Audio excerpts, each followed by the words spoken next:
అందరికీ నమస్కారము. నా పేరు కనకం శ్రీనివాసరావు, నేషనల్ నవక్రాంతి పార్టీ వ్యవస్థాపక అధ్యక్షుడు. గతంలో ఆంధ్రుల రాజధాని అమరావతిని కనుక చూసుకున్నట్లయితే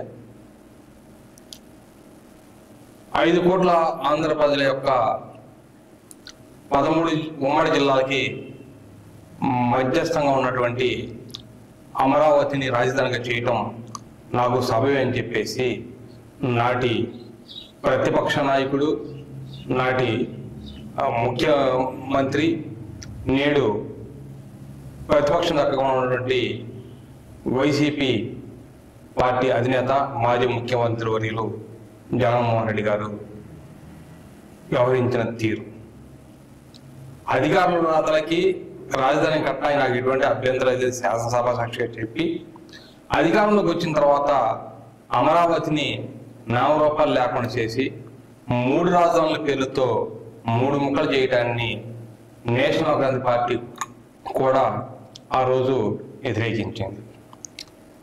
ఎన్నో ధర్నాలు కార్యక్రమాలు చేశాము. ముఖ్యంగా నేను గుర్రదాల నుంచి మందడం వరకు కాలినడకన అమరావతినే శాశ్వత రాజధానిగా కొనసాగించాలి, 3 రాజధానులకి మేము ఒప్పుకోమని చెప్పేసి నాడు పాదయాత్ర చేసే సంగతి మీ అందరికీ తెలిసింది.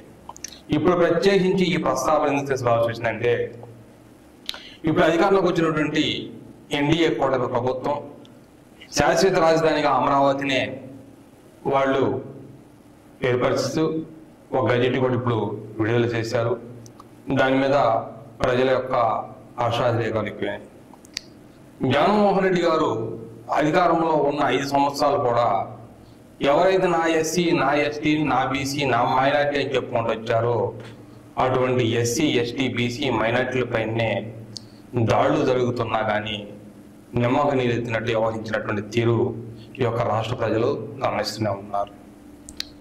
డాక్టర్ సుధాకర్ దగ్గర నుంచి డాక్టర్ సుబ్రహ్మణ్యం వరకు వరుసగా జరిగినటువంటి ఎన్ని ప్రభుత్వ హత్యలే.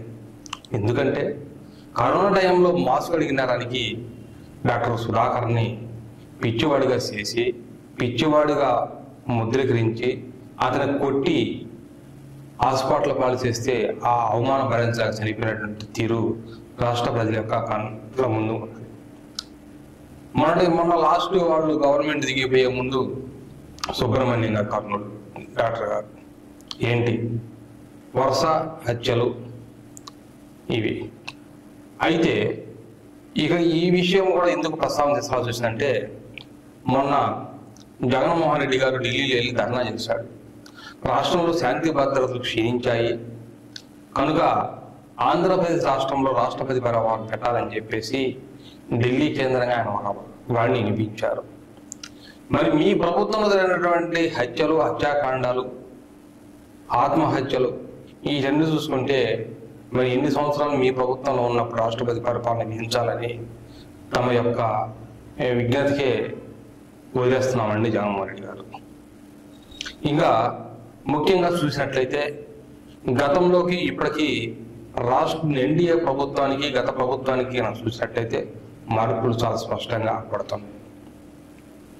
ఇక్కడ ప్రత్యేకించి మరొక విషయాన్ని చెప్పాలి. ఎన్డీఏ కూటమి అధికారంలోకి వచ్చినట్టు నుంచి జనసేన పార్టీ అధినేత పవన్ కళ్యాణ్ గారు ఆయన శాఖపరమైన తీసుకున్నటువంటి నిర్ణయాలు చాలా సంతోషదాయకం. ఎందుకంటే పల్లెటూరులే దేశ ప్రగతికి పట్టుగొమ్మలైన నానుడు ఉంది. అటువంటి పల్లెటూరులకు సంబంధించినటువంటి పంచాయతీ వ్యవస్థను పూర్తిగా సర్పంచులకి అధికారం ఇవ్వాలని ఇస్తామని చెప్పేసి, సర్పంచులు దీనికి అజమాయిషిగా ఉండాలి, ప్రజలకు మంచి చేయాలంటే సర్పంచుల ద్వారానే జరుగుతుందని చెప్పేసి చెప్పారు. ఇక మొన్న ఆయన తీసుకున్నటువంటి ఒక ప్రభుత్వ కార్యక్రమం ఏంటంటే, గతంలో కంటే ఇప్పుడు భిన్నంగా మేజర్ పంచాయతీకి 5,000 రూపాయలు, అలాగనే మైనర్ పంచాయతీలకి 15,000 రూపాయలు, భారత స్వతంత్ర దినోత్సవం నాడు ప్రతి ఒక్క పంచాయతీలో ఘనంగా నిర్వహించాలని చెప్పేసి ఆయన తీసుకున్న యొక్క నిర్ణయం పట్ల నేషనల్ నవక్రాంతి పార్టీ తరఫున మేము హర్షం వెలుపుచుతున్నాము. ప్రత్యేకంగా డిప్యూటీ సీఎం ఉప ముఖ్యమంత్రి పవన్ కళ్యాణ్ గారికి కూడా నేషనల్ తరపున ప్రత్యేక అభినందనలు, శుభాకాంక్షలు కూడా పవన్ కళ్యాణ్ గారికి మేము తెలియపరుస్తున్నాం. అలాగనే కూటమి ప్రభుత్వం తీసుకున్నటువంటి ప్రజా ఉపయోగ కార్యక్రమాల్లో నేషనల్ కాంతి పార్టీ తరఫున మా నాయకులు కూడా దీంట్లో భాగస్వామ్యం అని చెప్పేసి మేము నిర్ణయించుకున్నట్లు మీ మీడియా ముఖంగా మీ అందరికీ నేను తెలియపరుస్తూ ఈ అవకాశం ఇచ్చినటువంటి మీకు మరి ఒకసారి హృదయపూర్వక ధన్యవాదాలు తెలియపరుస్తూ సెలవు తీసుకుంటున్నాను.